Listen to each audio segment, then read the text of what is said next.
Hello, adventurer. It's good to see you. You have made it to the morning grind. Welcome, welcome. It's the live stream at the beginning of the Geekverse, where we talk about all types of topics in geekdom, gaming, and fantasy, with an emphasis on being constructive and creating the things that we want to exist in the world. It's all on the grind, Sizemore. Can't be too fine, can't be too coarse. That's exactly right. There are a lot of adventures to be had today. Dungeons to explore and monsters to slay, and who knows what a random encounter might send our way. That's why we have to prepare, so settle in now for the morning grind with your favorite beverage in hand. Tea? Or maybe something a little stronger. I've got a few bottles of the old Wynyard left. Whatever you want. Pull up a chair. Dude. If you're feeling fancy, how about a cappuccino? Or a frappuccino? Or how about an espresso? Just tea, thank you. Sounds good to me, Gandalf. Whatever you want. I'm just glad you're here. Everyone is welcome. You can just watch if you want. You don't have to worship anything you don't want to worship. Thank you, Mike. But be forewarned. Sometimes we get really strange characters around here. Wait, what's that you say? Why can't you come and be a part of the stream? My wife would disown me. Oh no, I bet she'll be fine with it. Come on in. Am I scared for my safety? No. What are we supposed to do? Everybody do the secret handshake.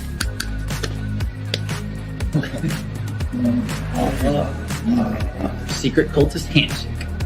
Oh, now do wizards who love each other. This, my friend, is a science. I still don't have gills, but it's fine. It's all on the grind, son. Can't be too fine, can't be too coarse. Dude, this would be a sick place to bring the band. Indeed it would be, Dave. It really would. I'm seeing more people coming in. Welcome. Glad to have you here. Oh, look, here's someone new. Is this the cultist meetup? Yes it is. Come to hang out? Please accept me. I have nothing else. Okay, we accept you. Everyone's welcome here. Brought some snacks. Well, that makes things even better. You want some coffee? I don't drink coffee. You sure? It's cultist coffee. What makes it cultist coffee? I'm a cultist and I'm drinking it. Oh. Then I'll have some. What exactly is going on here? I'm seeing more people coming in. Welcome, welcome. It's so great to have you. Oh, and look, here comes another stranger. Can we help you?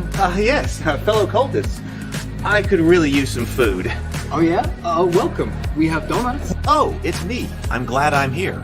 I'm sure you have a few questions for me, though. What's your name? Who do you work for? What god do you worship? Great questions, Rob. I'm Steve King, and I worship Nyarlathotep. No, not really. I'm just Heath, and I won't be worshiping anything this morning.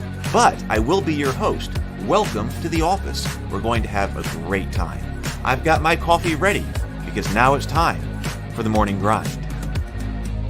If you could become a fish, that would be amazing.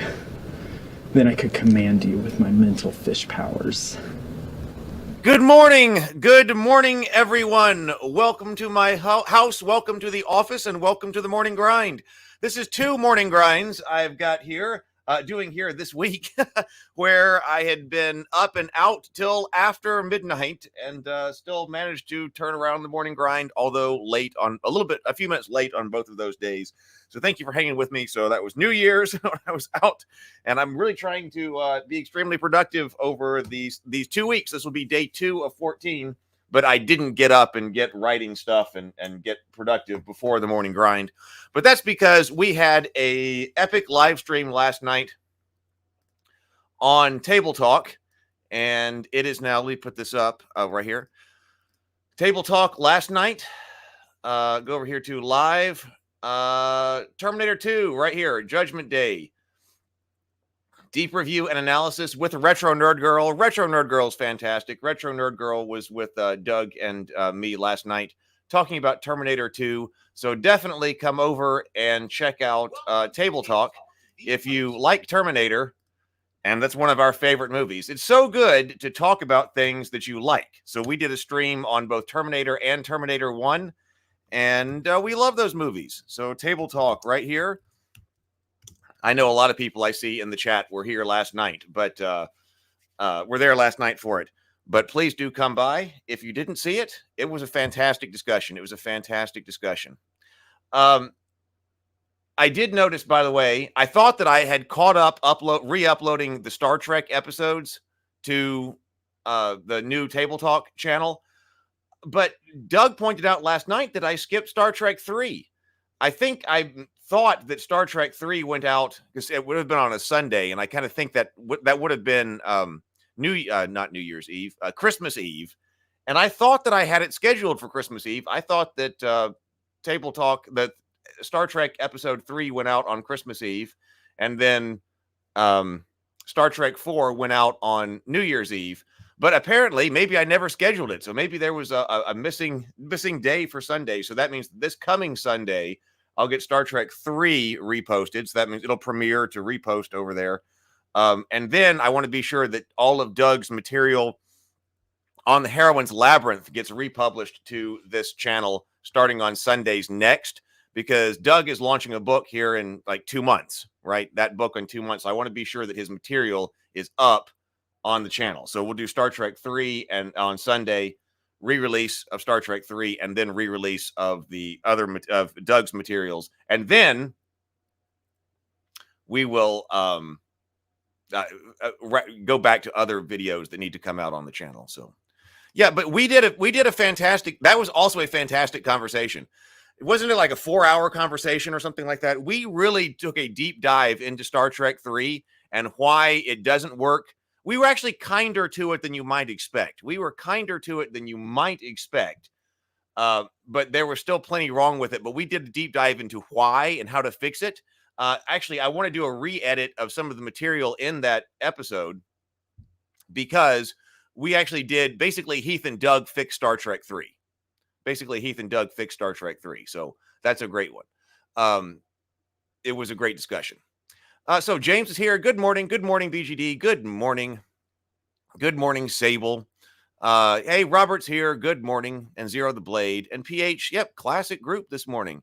And so Shadow Dark shipment arrived yesterday. So Shadow Dark is here. So we went over Shadow Dark. Wasn't that on New Year's Day? So Jason, I don't know if you saw or not, but if you want to check out what we thought about Shadow Dark, we had done Shadow Dark episodes during the Kickstarter, like looking at the preview text. But I did get Shadow Dark. Ta-da! And we looked at it on New Year's Day. Did an extended 2-hour-long episode of the Morning Grind looking at Shadow Dark. Yep, GBD says, get going. Good going. Sleep when you're dead. You've got stuff to do first. I really do. I'm trying to make big stuff happen over here. So that was what's going on over here. I've been working. We're going to look at some material for the coffee shop today, the gaming coffee shop. I've got the classic game, Wizard's Quest, right here. I've got it, a physical copy of the game right here. 1979 right here. And then I built it out yesterday. I decided I need more things than just Hero Quest to play in the coffee shop to begin with. Let's go ahead and start with maybe 5 or 6 games. So I was building out Wizard's Quest because I want to have a strategy game. Well, I think I got that finished yesterday. So we're going to take a look at that today, both physically and online. But then after the coffee shop, it's all about the cultists. Once we get the coffee shop moving, the cultists, please be subscribed to that channel if you will. I'm trying to demonstrate that maybe this is my mockumentary web show about Lovecraftian cultists just trying to worship Cthulhu in a world full of people who don't understand. If you haven't seen the show, I highly recommend it. There are 2 seasons. The first 3 episodes are already on this new channel.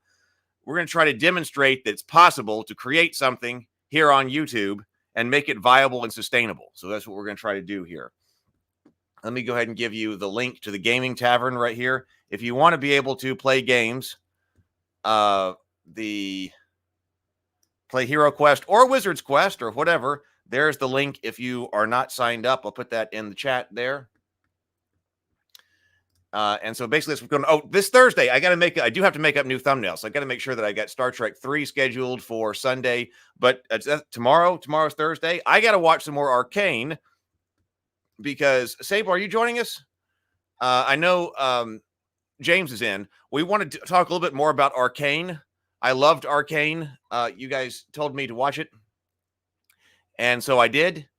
And then I went over it with Doug and Brianna, but I had only watched it once that time. So I'm going to watch it a little bit more again and think about it a bit more deeply. Because I mean, I just was watching. I didn't really dig into it to make notes and things like that. Brianna and Doug had seen it before, so they were much deeper into it and taking notes and things. So Thursday, tomorrow night, we're going to be talking about Arcane again. I got to make up thumbnails for that, and then Star Trek 3 will re-release. Okay, so yes. Okay, so Sable will be there too. So Sable and James will be on the show tomorrow night talking about Arcane.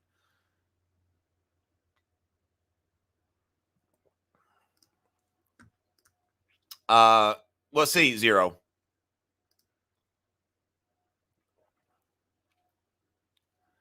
PH says, I watched a video called Everything You Know About the Roman Empire is Wrong from the Paul Whitewig channel. Oh, about Roman roads. I watched a video called Everything You Know About Roman Roads is Wrong from the Paul Whitewig channel. He has some other videos about the Roman Empire. I think it's worth checking out. Oh, well, let me put that over here in my notes. Paul Whitewig.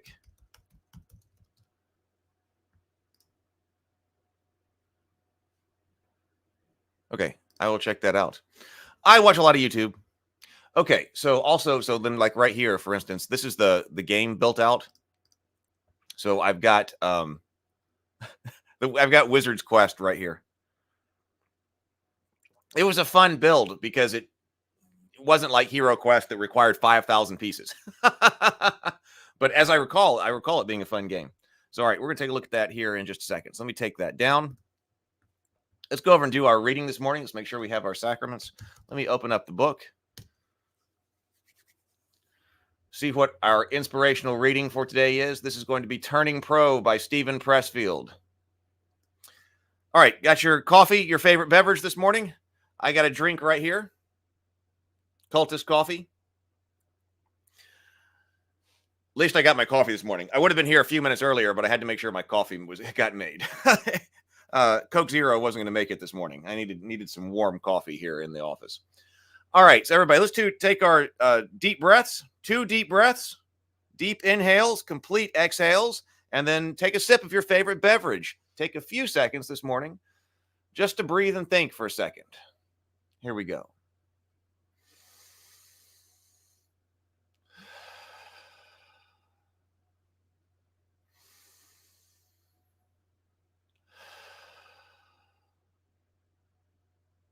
And sip.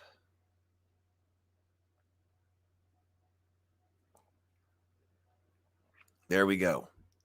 All right. Oh, so let me bring up I'm not sharing it with you.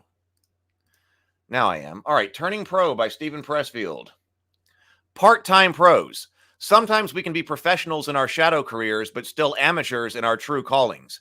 How many creative directors at ad agencies have unfinished novels and screenplays sitting in their office drawers? How many lawyers and doctors do you know who would make sensational essayists or novelists or historians, but beyond the odd op-ed submission, never propelled themselves past literary first base? I know producers who yearn to be directors, moms who are itching to launch startups, grad students who could solve climate change. Sometimes the reason we choose these careers, consciously or unconsciously, is to produce incapacity. Resistance is diabolical. It can harness our drive from greatness and our instinct for professionalism and yoke them. Instead, to a shadow profession, says it can harness our drive for greatness and our instinct for professionalism and yoke them, instead to a shadow profession whose demands will keep us from turning our energies toward their true course. Sometimes it's easier to be a professional in a shadow career than it is to turn pro in our real calling. Now let's talk about turning pro. I do like that. Sometimes it's because, there's a lot of things you can be good at. Robert says, how do I exit the rat race? There's a lot of stuff that you can be good at, but that doesn't necessarily mean that you can do that. You should be doing them. I mean, there's a lot of things that people say that I'm good at, and I've done them for a while, but I'm trying to do my thing. But that's difficult. Life gets very simple when you turn pro. What happens when you turn pro is we finally listen to that still small voice inside our heads. At last, we find the courage to identify the secret dream or love or bliss that we have known all along was our passion, our calling, our destiny.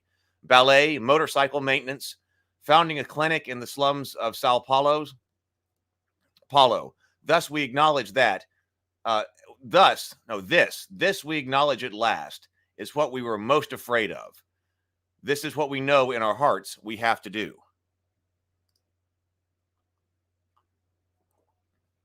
Sable says, I should get this book too. Pressfield's positively savage in this one compared to The Art of War. Good stuff. All right. So let's take this down.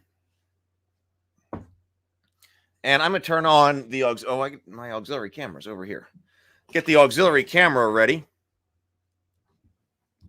And we'll take a look at Wizard's Quest. So classic 1979 game here. This was one of my uncle's, and it's found its way to my collection. I remember playing this a few times as a kid, especially for some reason at Florida vacations with the family. It's kind of like Risk, but with a fantasy twist.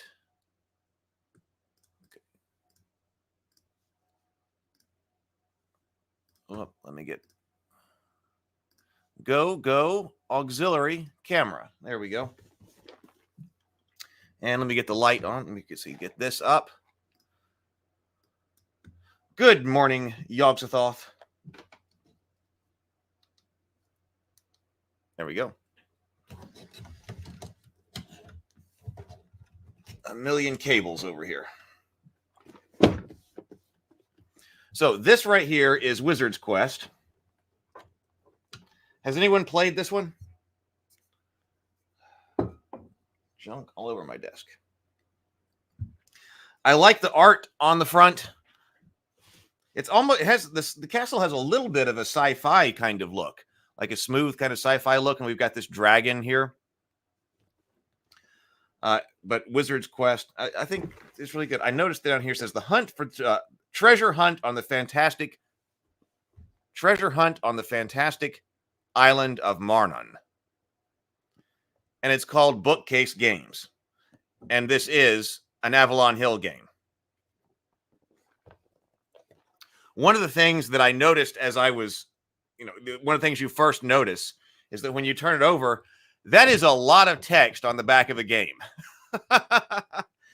This is back when a game could be a game, right? Because that's a lot of text that it's saying, hey, what do you want to know about this game? It's for a specific type of person. No, this is not. It's not like Hero Quest. It's more like Risk. This is armies. You've got armies going on a campaign. You can see here is its the board. You may have seen the board when I had it built out electronically. But it's like Risk. You're going to have armies who you're going to be, besieging these castles and trying to collect treasure and stuff. So here's what it says about Wizard's Quest. Like you really sit down in the game store, like, oh, I wonder if I'd like this game. Let me read about the back. Much better than like the 4 sentences.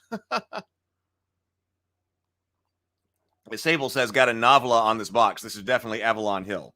It says, a strange and powerful wizard is about to put you to the test. Recover 3 treasures on the fantastic island of Marnon, and it is yours to rule. Sound simple? Well, we told you the wizard was strange. He has already prepared a warm reception for you. An extremely prolific race of orcs with very hungry appetites live here, and you're never totally safe from their hunting forays, which may burst forth from anywhere at any time. A particularly insidious flying dragon also inhabits the neighborhood. His sole pleasure is flying from place to place until he chances upon some army to devour.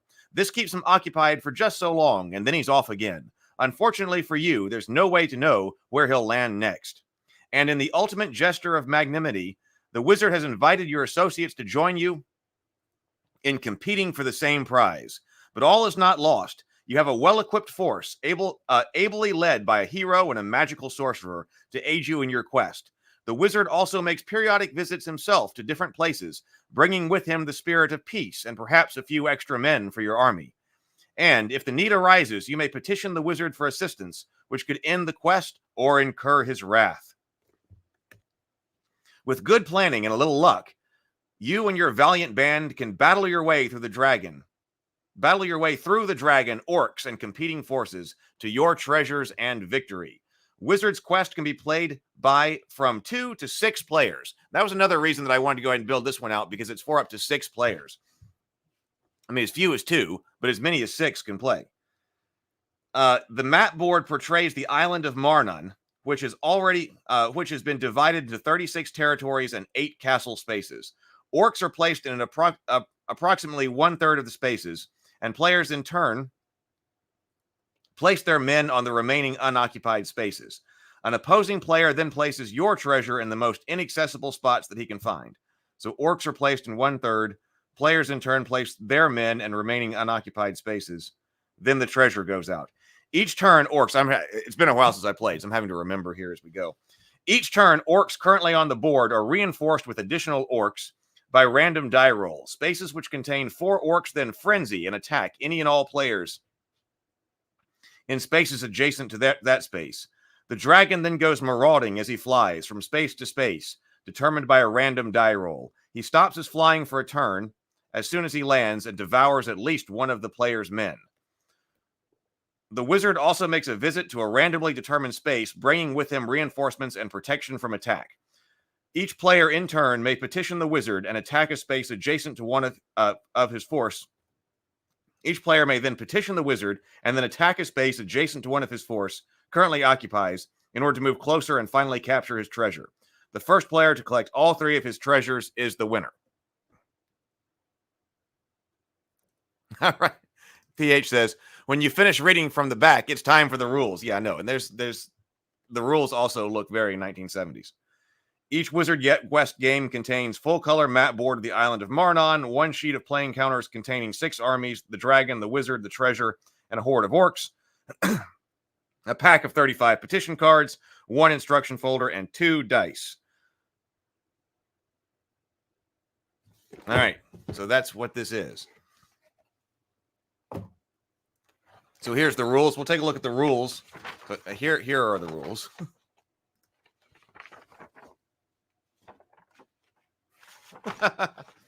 Look at the text size here. Play summary right there. Wizard Quest rules. We need to make sure that gets preserved.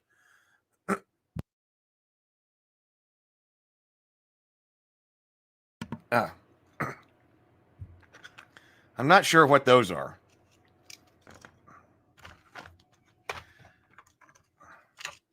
But we've got them. We got wizard petition cards in here. I allow you to make 1 extra attack campaign. So this says Wizard's Quest petition card. Each one of these is different. There's no duplicates, I noticed, in the petition deck. So each card is different. I allow you to make 1 extra attack campaign.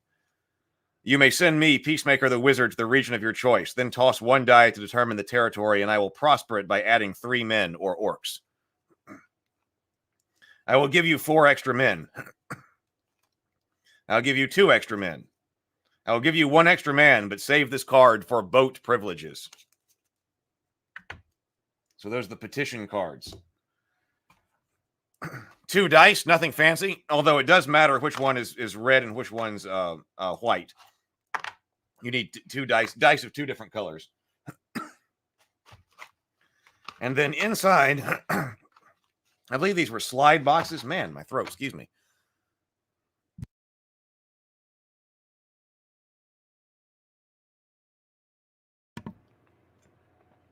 I believe these were slide boxes. God. Then my uncle put the playing pieces in. Very old school playing pieces.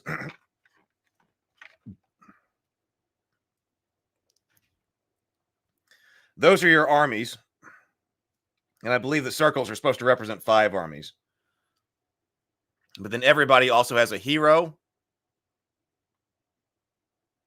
I always thought he looked kind of Roman. Kind of hard to tell. Everybody's got a hero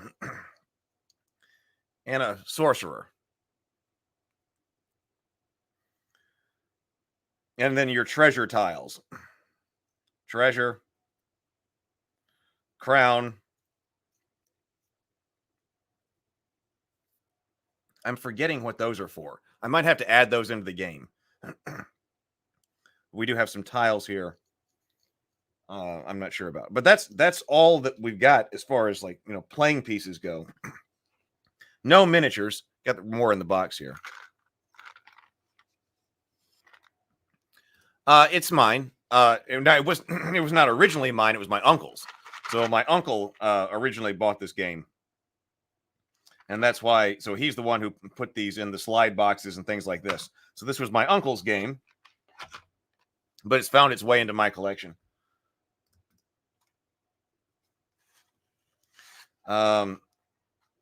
Now here, okay, so here's the dragon tile.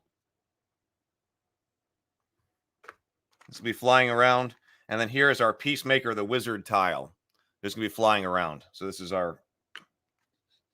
But then right here, I like the orc tiles are black, but look at these funny faces on these orc tiles. I always thought that was humorous. So those are the orc armies. This kind of weird looking face here. There we go. Well, maybe it's kind of focused. But anyway, some funny looking orcs here. I made the orcs more menacingly when I made it more menacing when I built them out on the online version. But yes, it is very classic. The piece of gaming history here. And I remember, using my imagination a lot when we were playing this. Because it is just tokens. I mean, you do have the color on the wizard and the dragon here. But even just our, goofy-faced orcs here, I remember, like, imagining kind of like a Dark Ages war going on as we were playing. Oh, James likes this? Sable says, I have my eye on an opportunity to buy a second edition box of Twilight Imperium for a pretty good price. I shouldn't, but I want it. Is mine second edition? I'm not sure. Probably is. So, anyway. That's each one of these has the same kind of player pieces in it. But up to 6 players, being that it's up to 6 players, that's nice.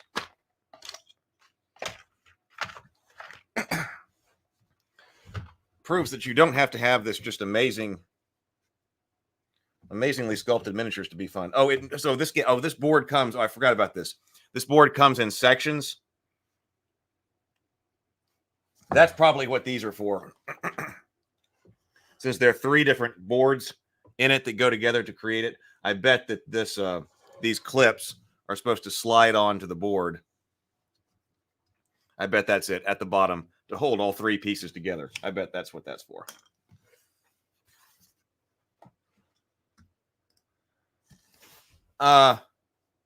But you can see how this board looks.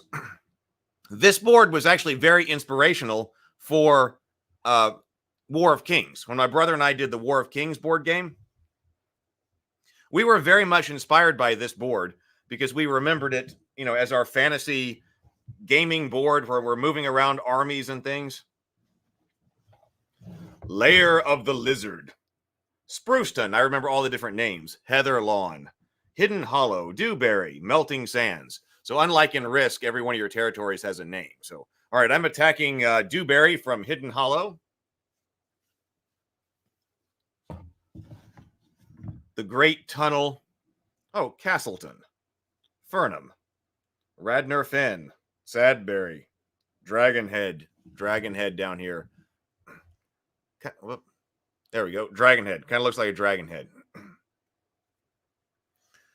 So so it creates a pretty nice size board.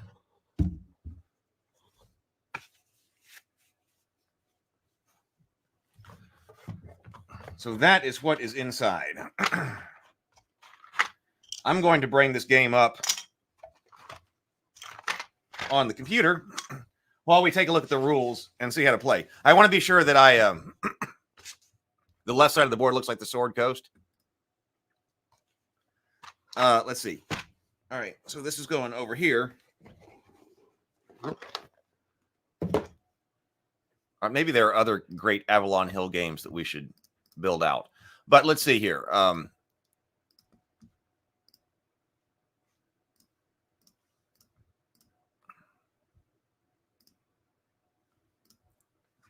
So this right here is that game board, or that whole game, I believe, built out and ready to go. I basically just finished building this out yesterday, right before it was time to really think about Terminator 2 and get going into the Terminator stream last night. And this was a good one, like I said, because it wasn't overly complicated, because it didn't have 5,000 pieces. So let's see how to play and if I got everything that I need here. So for ages 2 to 6, or for 2 to 6 players, ages 10 and up, it says playing time 1.5 to 3 hours. Okay.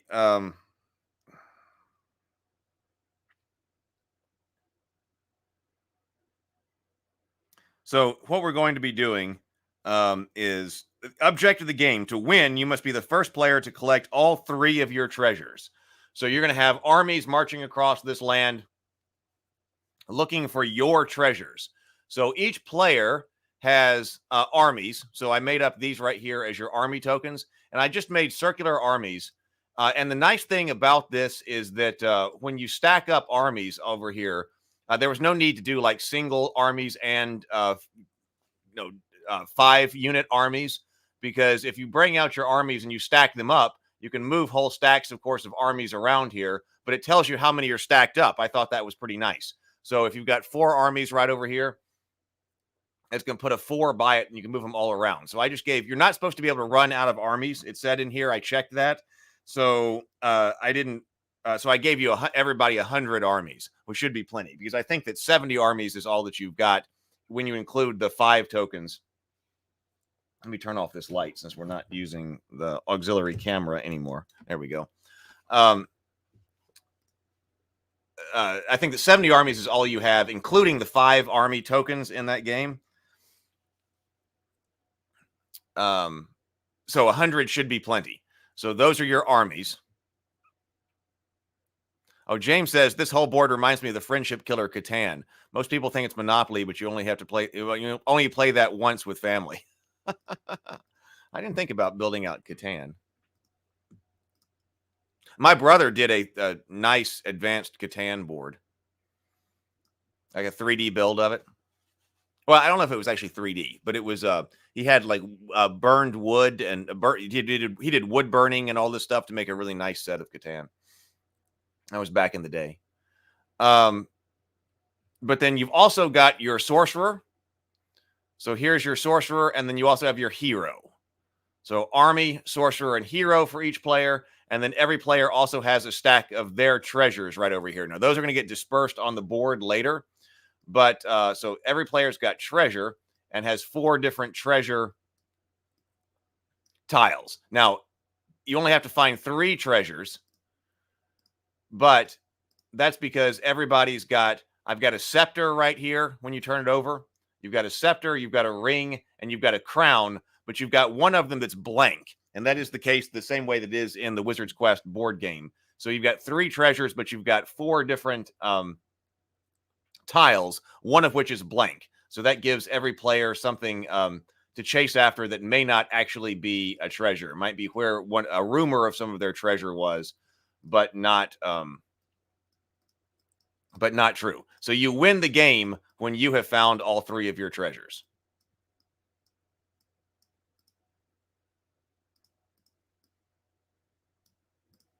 Everybody's got that. All right, so object of the game. To win, you must be the first player to regain all 3 of your treasures. This does say that it has 6 game markers numbered 1 through 6. So I don't have those built out yet. I was wondering if that was what that was. I'm going to figure out what there was. There might be one more thing I have to build out here. Let's see. This goes into a lot of detail about the map board and such, and what the word space means.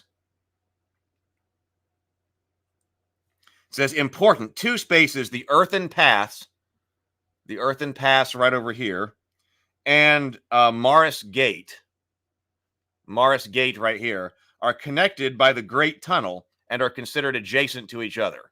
So obviously adjacency is going to be important when you're launching attack campaigns. But the Great Tunnel connects the Earthen Pass and Morris Gate. Prepare to play. Each player chooses a colored set of playing pieces. If at any time a player or the orcs run out of counters, okay, make some new ones. Each player selects one of the 6 numbered markers, doesn't matter which. Okay, so this is to determine who goes first or something? Each player selects one of the 6 numbered markers, it doesn't matter which, and keeps it by him face up for the entire game. A die is tossed until one of the numbers selected appears. This player takes his turn to set up first. Why would you do that? I'm going to have to see if that's important. Why wouldn't you just say, everybody roll the die, and the highest number goes first? In a 2 or 3 player game, let each player pick 3 or 2 markers respectively. Maybe it's for just any time you need to randomly select a player. Okay, so, but anyway, one player is going to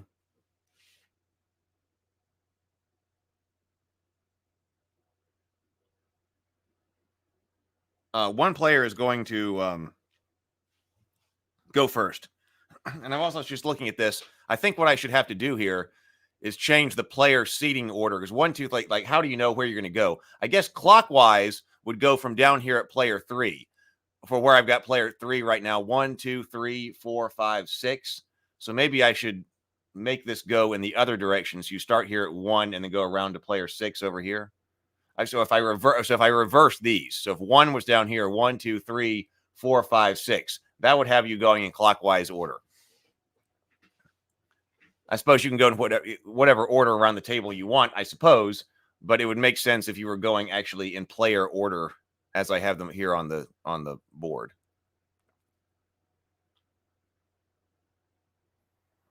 This would be a good game for Meeples.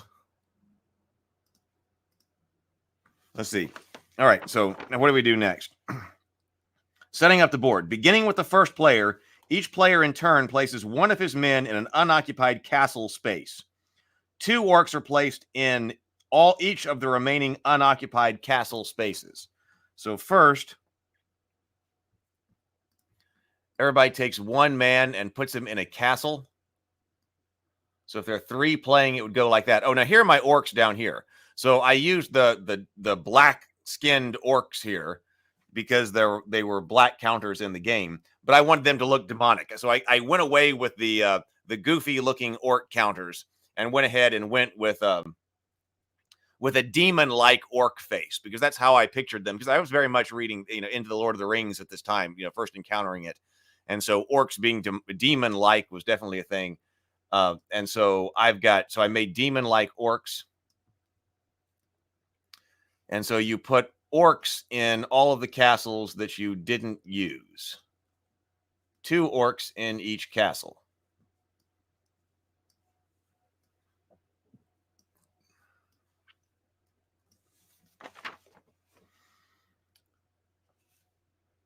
For orc placement in the first, 2 orcs are placed. 2 orcs are placed in each of the remaining unoccupied castle spaces.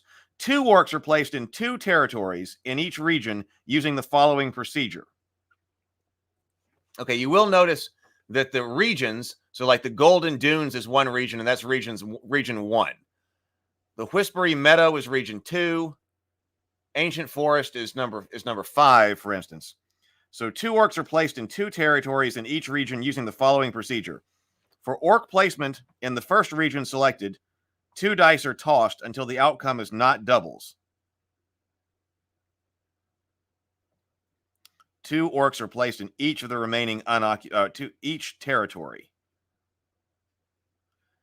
For example, and then place them in the territories that match the toss. For example, a 2 and 6 were tossed for Golden Dunes. The orcs would be placed in Dewberry and the Red Dune. So, all right, Golden Dunes, and this is 2 orcs. Yep, 2 orcs. So 4 Melting Sands would get 2 orcs, And the Lair of the Lizard would get 2 orcs. And then let's go to Whispery Meadow. Orc Hill. Oh, that's suitable. Orc Hill would get 2 orcs. And then Heather Lawn would get 2 orcs.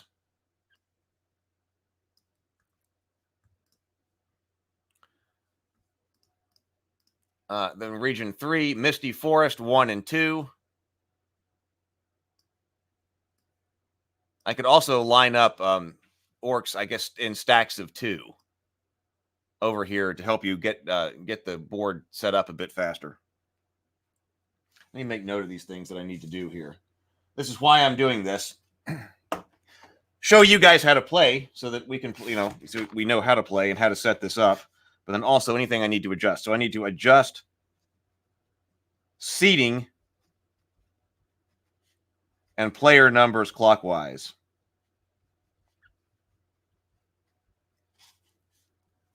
Pre-set out 2 orcs. Stacks of 2 orcs. Okay.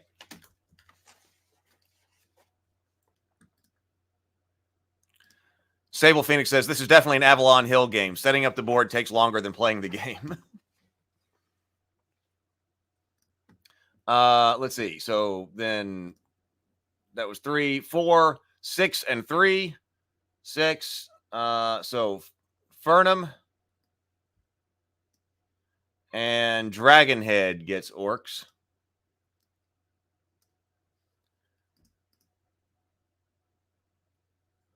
That's 4, 5, 6, and 2. So Fingel and 6. Oh, Earthen Pass gets 2 orcs. And then the Crystal Mountains for number 6. 1 and 3. It says you reroll duplicates. So Blood Rock gets orcs. And Kilgarren gets 2 orcs. Okay, now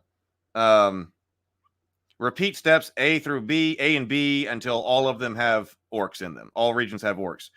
1 man. I think it's funny that it calls them men instead of armies. It actually says 1 man. 1 man is placed in all the remaining unoccupied territories using the following procedure. Beginning with the first player, players in turn place 1 man in any unoccupied territory on the board. Placement continues until no empty spaces remain. After all spaces have been filled, players hide the 3 treasures of 1 opponent. Each player passes his 3 treasures to the player to the left. Starting with the first player, each player in turn selects 1 treasure and places it face down on any castle space except that occupied by the treasure's owner. Players then repeat the procedure for each of the remaining 2 treasures. These treasures may be placed in any territories. Oh, really? You can place treasure in categories? Oh, so the first time it goes in a castle. Starting with the first player, each player in turn selects 1 treasure and places it face down in any castle space except that occupied by the treasure's owner. Players then repeat the procedure for the remaining 2 treasures. These treasures may be placed in any territories, not just castle spaces, occupied by the treasure's owner. Not occupied by the treasure's owner. No 2 treasures may ever be in the same space at the same point in time, even if the petition card allows a treasure to be moved at a later time. No 2 treasures may ever be in the same space. So that's it. That tells me not just the other players, not just 2 of the same players, but actually any treasure at all. That's the way I understand that. James says, 1 man, right? A newly discovered member of the Man clan. Normal man must be a father or brother. Maybe they call their armies men. Man, that's 1 man. So it would go around. So the players would be like, all right, well, I'll take Dewberry, and somebody else would be like, okay, I'll take Gaudy Green, and somebody else take Parston Moore, and then Red Dune, and so forth and so on, until all of the spaces are taken. Oh, yeah, ordinary man. No, normal man or ordinary man. We've got both of those. So then you pass your treasure to somebody else. So the first one has to go in a castle and the other can go in a castle or not. So like, so I guess you go around in a circle. So player 1, if we only got 3 players, player 1 would give their treasure to player 3, player 2 would give it to player 1, and so forth. And then like if I sit here, I would take green's treasure. I can put green's treasure down here and I can see which one is the blank. The other ones don't have any type of the specific treasure types don't have any effect on the game. So, but there's just 3 different for the aesthetics of the game plus 1 blank. So I'm supposed to take 1. I can choose whichever one I want. And this would be of green. So wherever green is, and I have to put it in a castle. So maybe I'm going to give these orcs this castle, this green. But so it's important that once a treasure goes there, somebody else can't put their treasure there as well. So no 2 treasures can occupy 1. But I can look at them and I can know where they go. Did I set this so that it turns it over? It does. So I turned it over so that even if you're looking at which one you're placing, so you're like, okay, I'm going to put the blank over here. It does flip it over immediately when you pull it from your hand. So everybody puts out their treasure. Upon conclusion of the treasure placement, each player in turn, beginning with the first player, places 10 men in any of the spaces he already occupies. 10 men are placed at the same time. All 10 men are placed at the same time. Begin with that first player again. Anytime a player receives 2 or more men to place on the board for any reason, he may substitute either the hero or the sorcerer for 2 men, or he may substitute both for 4 men. For example, rather than placing 10 men on the board at the start, a player may place either the hero or sorcerer and 8 men, or the hero and sorcerer and 6 men. So that's how your hero and sorcerer get out on the board. They cost 2 men or 2 armies. So then everybody gets a stack of 10, gets to put out 10 armies after that. To reinforce their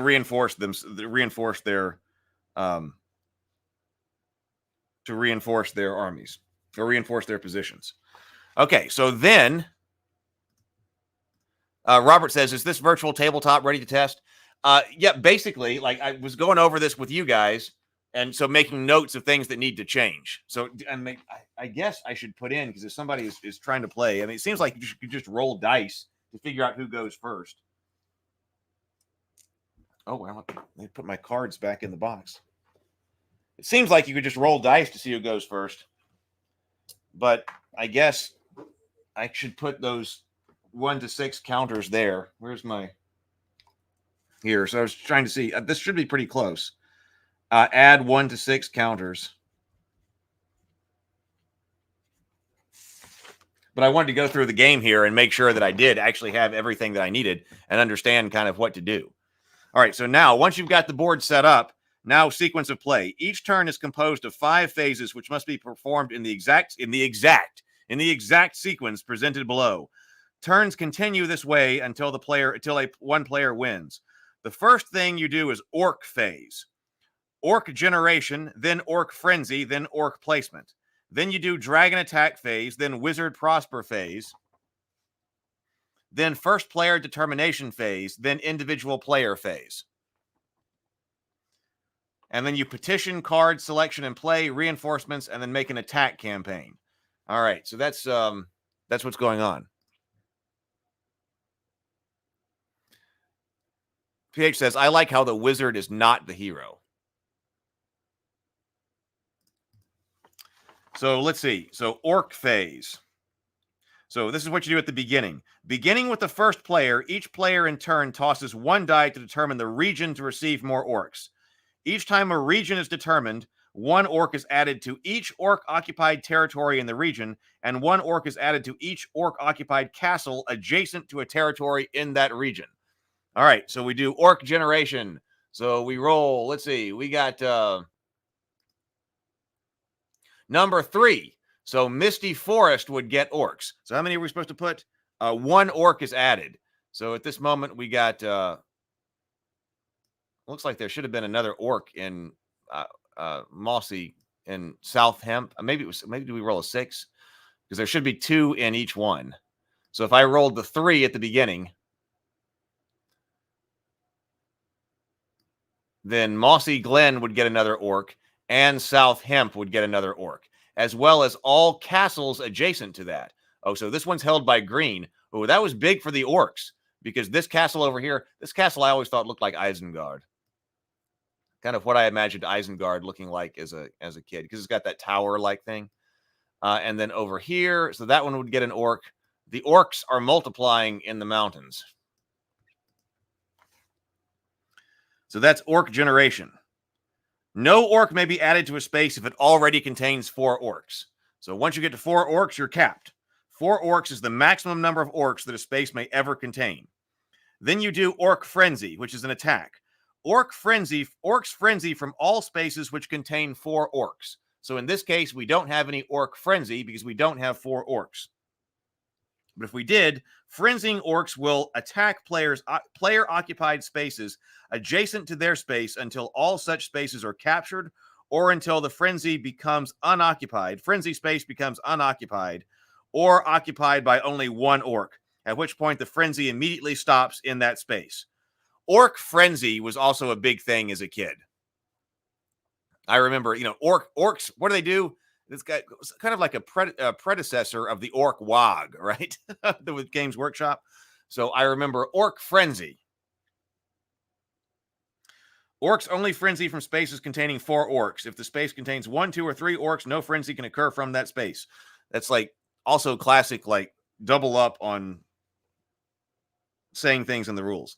A specific procedure is used to determine the sequence in which orcs will frenzy. Orcs in the first region will frenzy before orcs in the second region, and so on until all orcs in all territories have frenzied. Finally, orcs in castle spaces frenzy. Orcs in lower numbered territories will frenzy before orcs in higher numbered territories in the same region. Orcs in lower numbered castle spaces will frenzy before orcs in higher numbered castle spaces. Oh, the castles are also numbered. Okay, like that's castle number 2 right there. So we're going from low to high.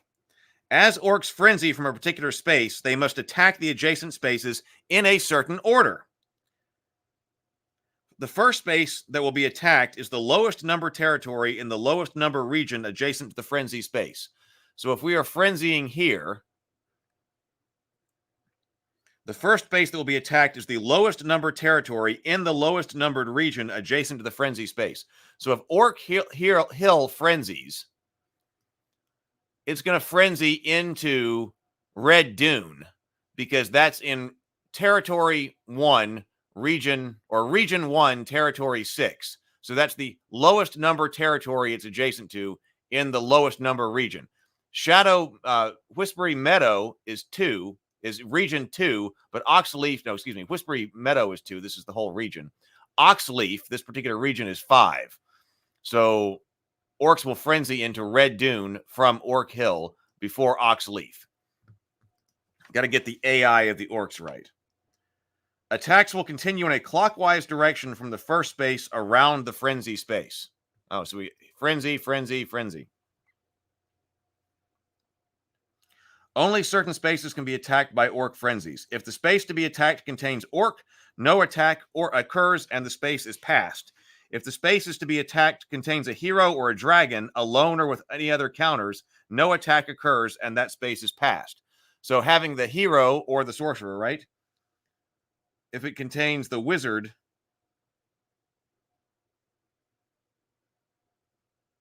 the hero or dragon. If the space to be attacked contains the hero or the dragon,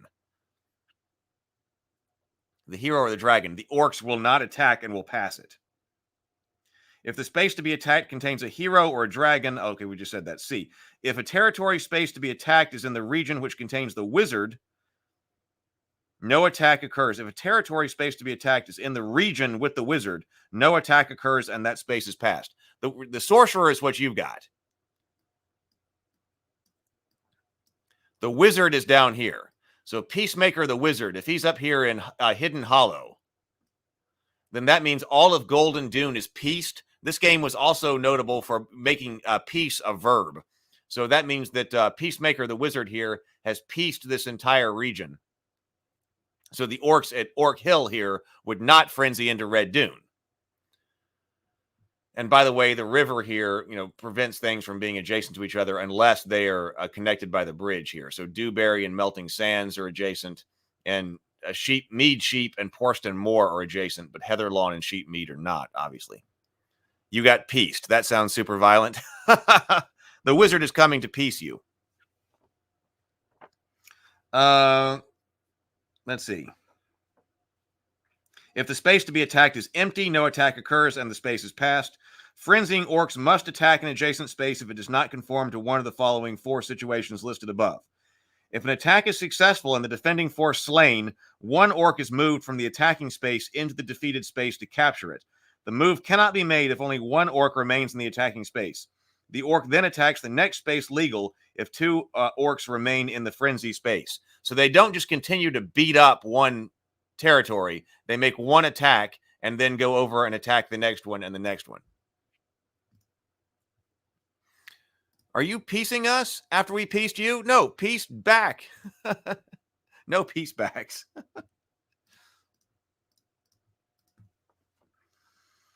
Okay, special note. The great tunnel spaces are considered adjacent. Therefore, orcs which frenzy from a tunnel space can attack through the tunnel, but only after they have attacked other spaces adjacent to the frenzy space. A space across the Amman River is always considered adjacent if it's connected by a bridge. All attacks are resolved using the system described in 11 battle resolution. Okay, so we'll talk about that later. But then orc placement. When all frenzied spaces have finished attacking, all unoccupied spaces on the board receive 1 orc counter, including those in a region occupied by a wizard. So the orcs multiply. They kind of like spring up from the ground, we would say. So then dragon attack phase. The dragon counter is moved randomly from territory to territory, never to castle spaces, until it gobbles up at least 1 man, hero, or sorcerer. Each move of the dragon is controlled by the 2 dice. One player tosses 1 die to determine the region in which the dragon will move, and the other player determines the region, the territory in the region the dragon will land on. So that's why we got 2 right here. So dragon move phase. Dragon is moving to 6/6. So dragon moves to Crystal Mountains, Brecknock.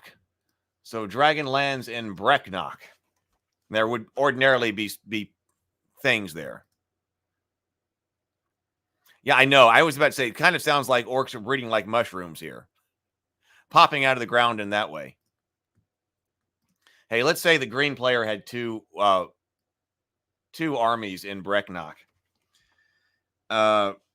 When the dragon lands in a space, 1 die is tossed to determine how many counters, never to exceed the total force present in that space, that are gobbled. Note, a 5-man counter is considered 5 counters may be broken. Okay, that's fine. If only orcs are gobbled. Oh, if only orcs are gobbled, the dragon continues to move and gobble until it lands and gobbles in a space occupied by at least 1 man, hero, or sorcerer. The wizard is never gobbled by the dragon. So, man, the dragon can eat quite a bit. So if the dragon lands there in Brecknock, you just roll to see, oh, man, green got both of its armies eaten by the dragon. It's nice. I remember it's nice when the dragon lands on a bunch of orc spaces and eats a bunch of orcs. But it keeps going. But maybe if you can land on orcs a few times, you can deplete the population of orcs.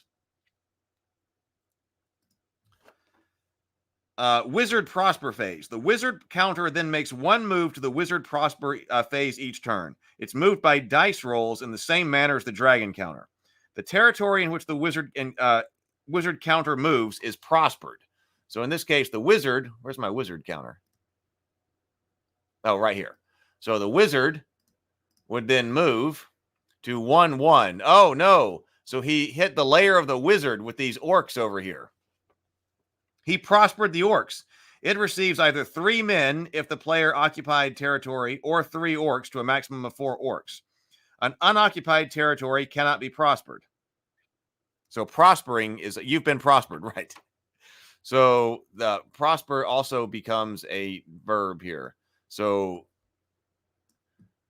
Golden Dunes is now pieced, and Lair of the Lizard is prospered.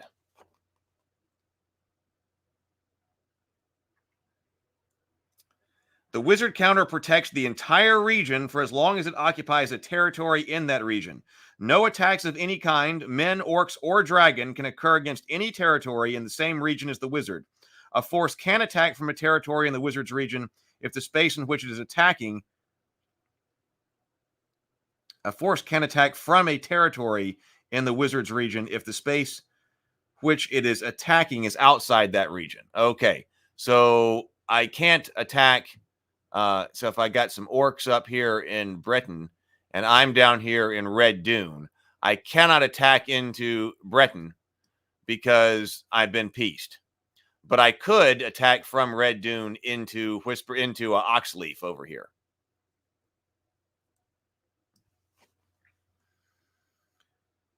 So you can attack out of it.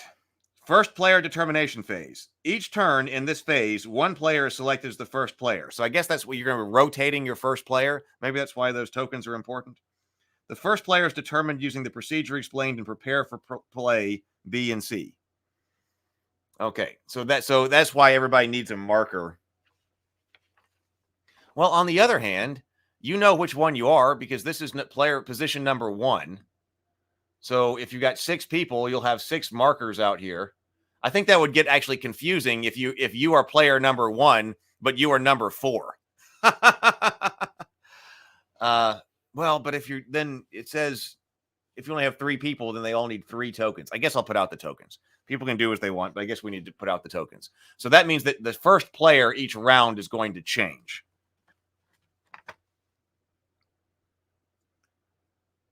In each player turn, beginning with the first player, perform the following actions in the sequence presented below. While one player is taking his turn, the other player cannot perform any activity. A. Petition card selection. The player decides whether or not to draw one petition card from the petition deck. By drawing a card, the player petitions the wizard for help, and in most cases, the card will prove to be valuable for the player. The drawn card may be played immediately or saved to be played at a later turn unless the card says play this card immediately, in which case the card must be played when drawn. Up to 2 cards may be saved by each player without being played. If a third card is drawn, at least one of the 3 cards must be played. So I could choose to petition the wizard, put this down here in my hand. It says, I give you 2 extra men and allow you to make 1 extra attacking campaign. So I can save that if I want to save that.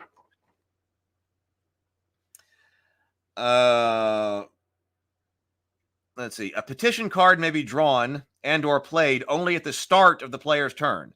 Any or all cards must be must be played at this time. When a card is played, the directions must be followed immediately unless stated otherwise in Rule 6 of this section.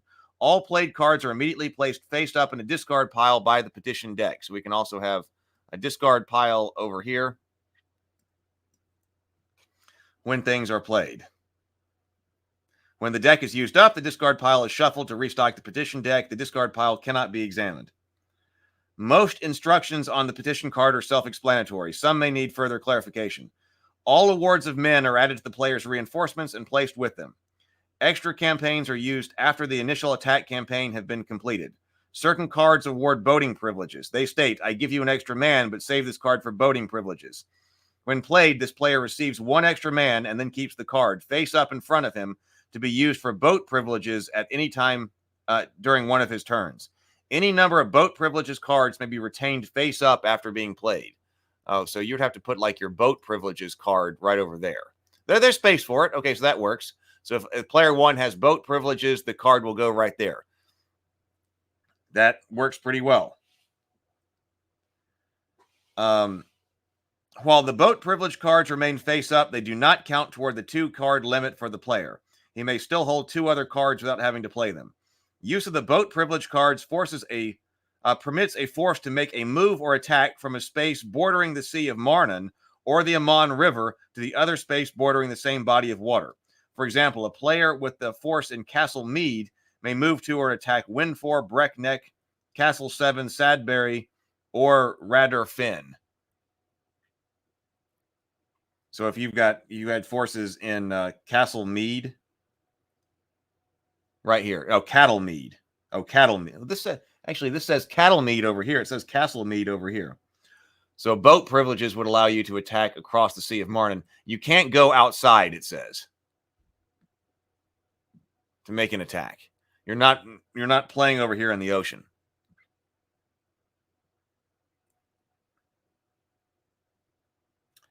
A boat privilege awarded by a card can only be used to make an attack against one space or move from one space, after which it must be discarded immediately. When the boat privilege is used to make an attack on the Amman River, any bridge penalty is avoided. It's easier to defend across the bridge. But so that would be a reason why you would use a boat to attack from Sheepmead to Portston Moor, even though they're connected by a bridge. Other cards state, I give you 6 extra men if you currently have less than 7 pieces on the board.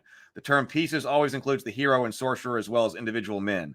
A 5-man circular counter counts as 5 pieces. They say that a lot. Reinforcements. A player receives a certain number of men. So the first thing, that was card selection. So you get to petition the wizard and take a card. Oh, I give you 2 extra men right there. So that would be to my reinforcements. The player receives, so if I wanted to play that, I would take 2 extra men. The player receives a certain number of men as reinforcements each turn. The number of men received depends on the number of kingdom spaces his forces currently occupy. A kingdom space is defined as either a single castle space or a group of connected spaces, which must include at least one castle space. Oh, I forgot about that. So a kingdom is defined as either a single castle space or a group of connected spaces, each space is adjacent to at least one other space of the same kingdom, which must include at least one castle space. I forgot about that. So don't spread yourself out. So like this right here with the orcs right here, if we were playing orcs, that's why it's important to have a kingdom. So this is one kingdom space right here with these orcs. So I've got this castle and Dewberry. So that's one space, but my armies down here in Red Dune don't help me out as far as getting reinforcements, because that's not a kingdom space. So it says, and that was actually underlined by my uncle here with a pencil. When the player determines his reinforcements, he counts all spaces of a kingdom that his forces occupy. So I guess that's 2. I would get 2 right here if orange. I wouldn't get 3 because of Red Dune. When the player determines his reinforcements, he counts all spaces in a kingdom that his forces occupy.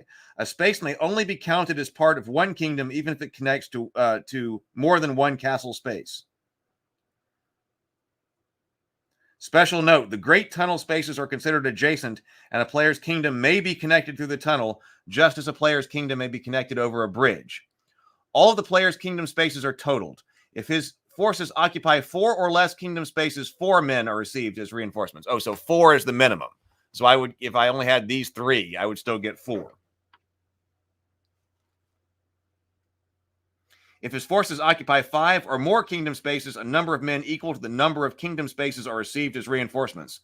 For example, a player has 6 kingdom spaces, he receives 6 men as reinforcements. If he has no kingdom spaces, he occupies no castle spaces, he receives 4 men as reinforcements.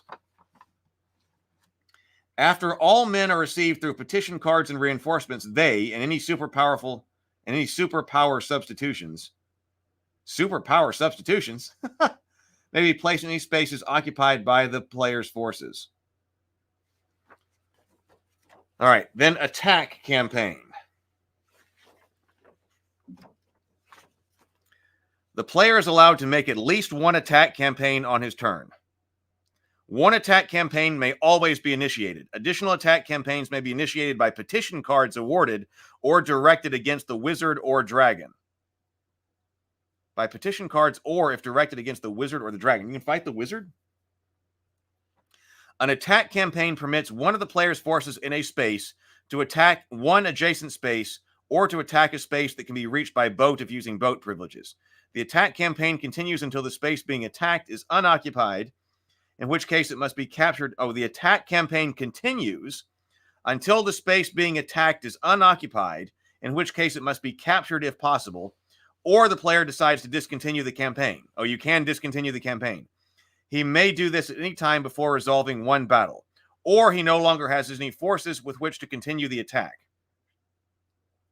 At the start of the attack campaign, at the time of the campaign, a player's attack may be supplemented by his men in spaces adjacent to the attacking space, or spaces bordering the same body of water if using boat privileges. These men are moved onto the attacking space. Any number of supplements may be made during the attack campaign so long as there are men available. So, I think that means if I got 2 guys over here in Oxleaf, I'm going to make an attack campaign from Red Dune into Orc Hill. I can move into Orc Hill here, but I should also be able to move guys from Oxleaf then, because Oxleaf is adjacent to Red Dune, into Orc Hill. At the start, so these men are moved into the attacking space. Any number of supplements may be used. Okay, so that at the start of the attacking campaign only, the player's hero or sorcerer may be moved from any space on the board to the attacking space. Oh, so the hero or sorcerer can move anywhere. So even my sorcerer were up here in Dewberry, my sorcerer could also ride to join the attack on Orc Hill. If any of these 2 superpowers is already in the attacking space, the player wishes to attack using the other superpower, he may simply switch them with both counters changing places. Remember, the hero and the sorcerer can never occupy the same space. Oh, hero and sorcerer can never occupy the same space. When an attack campaign is initiated against a space which is unoccupied, it becomes unoccupied because of the battle. That space must be captured by moving at least 1 counter from the attacking space into the space if feasible. The player cannot call off a campaign to avoid making a capture. Any occupied space may never be voluntarily left unoccupied at any time. A space can be attacked, but cannot be captured if there's only 1 counter left in the attacking space, since the capture would leave the attacking space unoccupied. Any number of counters may capture a space as long as at least 1 counter remains in the attacking space. Any number may be used as long as, so if I kill these 2 orcs here, I don't think I can leave Oxleaf unoccupied or Red Dune unoccupied. So if I capture, I could do that in preparation perhaps for an attack on this this castle over here.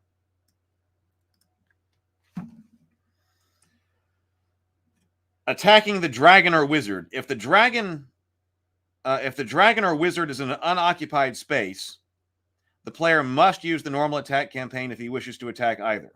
If the dragon or wizard is a space occupied by another player's forces or orcs, the player may use a free attack campaign to attack the dragon or wizard. If successful, he may attack the force in the same space using a normal attack campaign, but only after the dragon or wizard has been removed. If the dragon or wizard is in the space occupied by the player's force, the player may attack it with a free attack, but only with the force in the same space. Oh, so if you're here, maybe I only had... So if it was in Brecknock and he ate 2, maybe I had 2, I could go ahead and attack the dragon in that space. When using a free attack campaign against the dragon or wizard, no counter supplement may be made. A player may make as many free attack campaigns against the wizard and dragon as he is able and wants to make. Only a force including a hero or sorcerer may attack a dragon. Only a force containing a sorcerer may attack the wizard. Okay, so I would not be able to attack the dragon here because I do not have my hero out on the board. But if the hero were there with him, then he could. A dragon which is slain by a hero force is temporarily removed from play. A new one will reappear in the next dragon phase. If this hero was not slain, the victorious player receives 6 additional men, and he must immediately place any of them in the spaces occupied by his forces. So if you're able to kill the dragon, you get 3 additional men. Isn't that a great dragon counter right there? That really looks 1970s. I can't shake the fact that Akiro was just the wizard and only Conan the hero.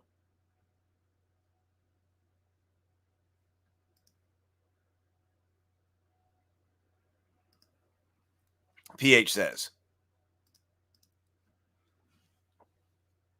A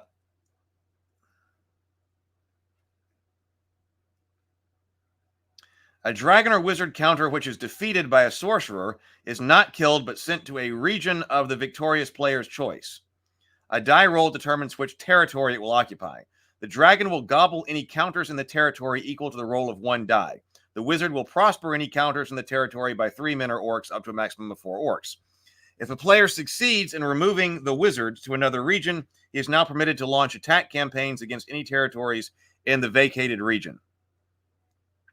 All attacks against the dragon or wizard are resolved using the system described in 9 Battle Resolution. Capture treasure. When a player captures a space which contains one of his treasures, he removes it from the board and reveals the type of treasure.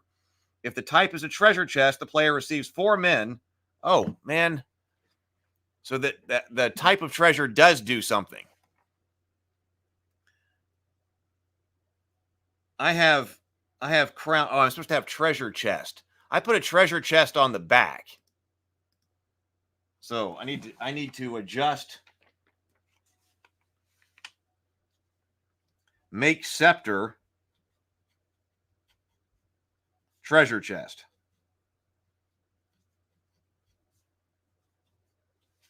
Okay, make scepter treasure chest. Because it does matter.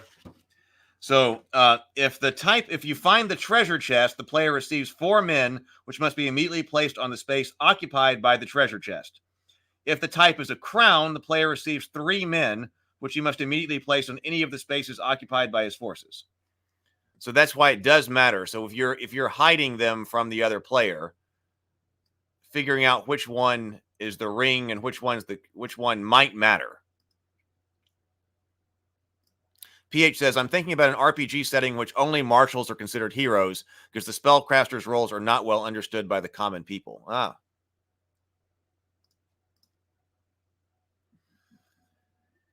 If the type is a magic ring, the player draws 1 petition card, which he may play immediately or save. If the player already has 2 cards, he must play this card immediately and discard it.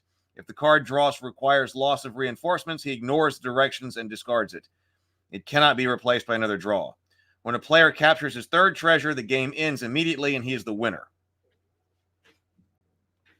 So battle resolution. How do you attack? During an attack campaign, when either the dragon, wizard, or space is being attacked, any number of battles may be fought at the direction of the attacking player until he slays the dragon or the defending force, or disperses the wizard, or decides to continue his attack, or is unable to continue. To resolve the battle, each combatant tosses 1 die at the same time. Each combatant tosses 1 die at the same time.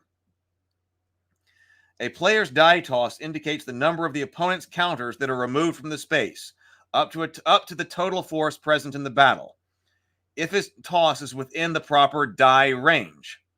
Okay, the player's toss. Actually, I should probably reverse this. So the red will be the attacking player. Reverse red and blue and white die.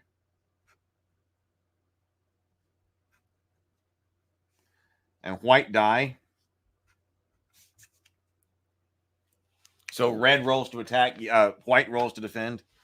So the player's die toss indicates the number of opponent's counters that are removed from the space, up the total force present in the battle, if the toss is within the proper die range. So let's set up something right here. So I got 3 guys in Haven here.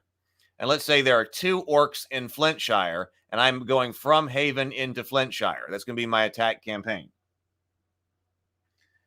Each one of me, so I will roll red for attack. Orcs roll 5. So I roll 4 and orcs roll 5. I believe that does nothing. If the die side is outside of the die range, the opponent loses nothing. For example, a player's die range is 3. He rolls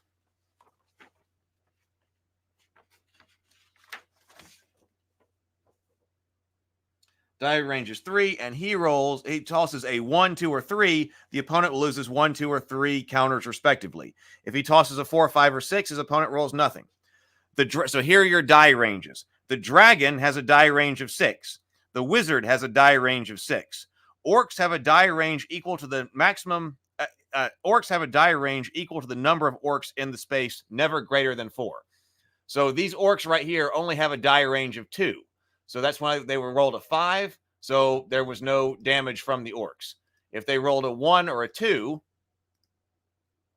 there we go, they would have inflicted 1 casualty on me. Men have a die range equal to the number of men in the space up to a maximum range of 4. So I can have more men. Like I could have 6 men, 6 armies here in this space in Haven that are going into Flintshire. But that doesn't give me a die range of 6 with the attack. I still have a die range of 4. So I rolled 6, so I blew over my die range. So I would have done no damage. 5, no damage.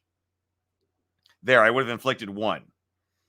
The hero has a die range of 1 if by himself. If by himself, he's got a die range of 1.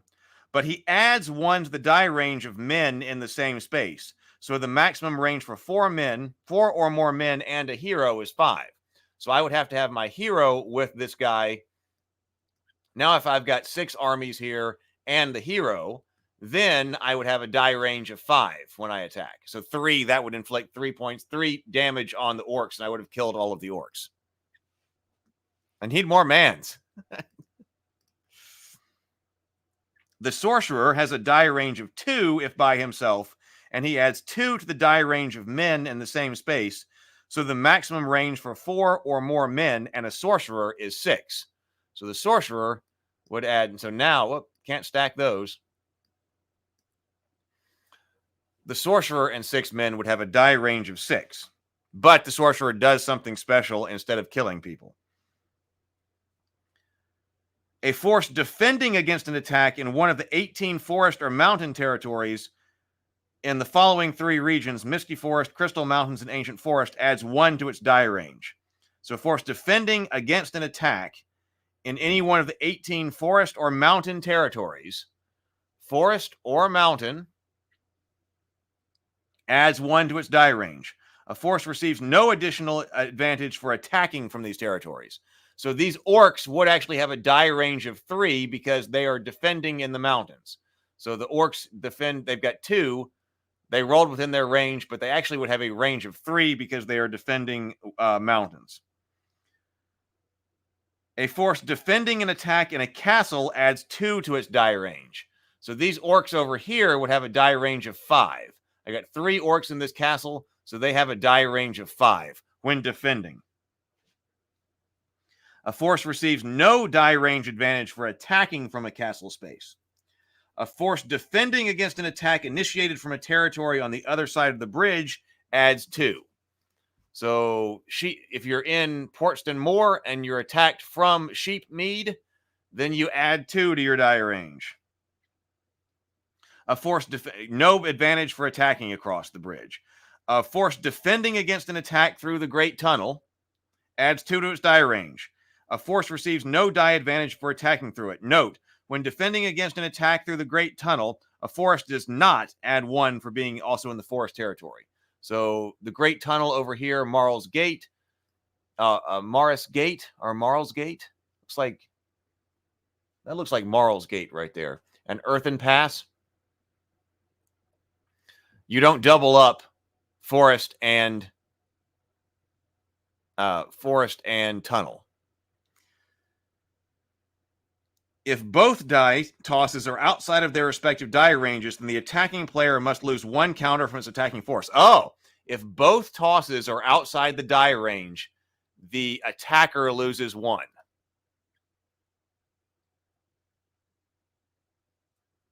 So there's risk always involved. Then it gives some examples of that. The controlling, when taking losses, the wizard, dragon, hero, and sorcerer are all treated as 1 counter.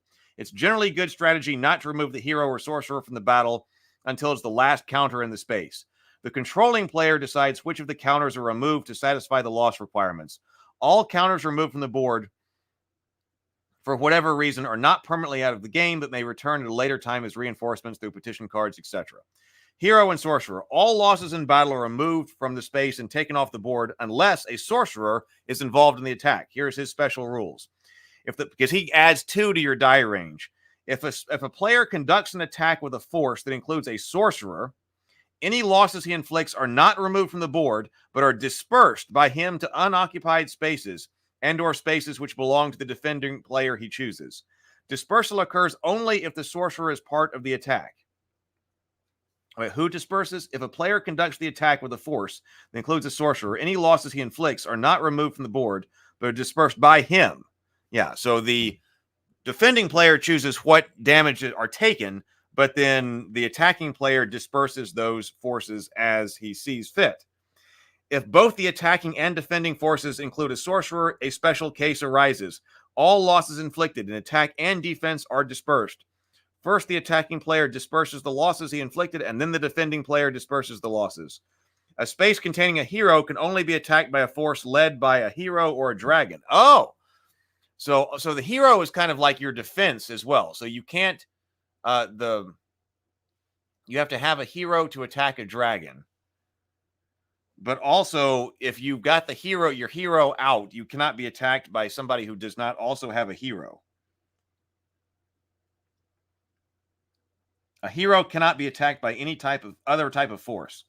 A hero leading an attack can only attack. A hero leading an attack can attack all types of forces plus the dragon and wizard. If a player loses all his tokens on the board, he is no longer in the game. So there is elimination.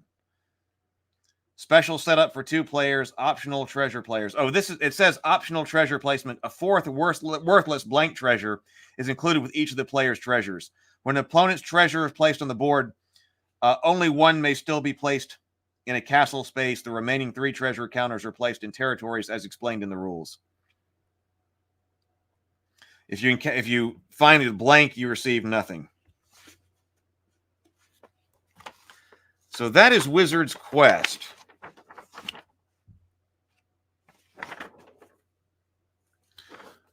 Subscribe, it says over here.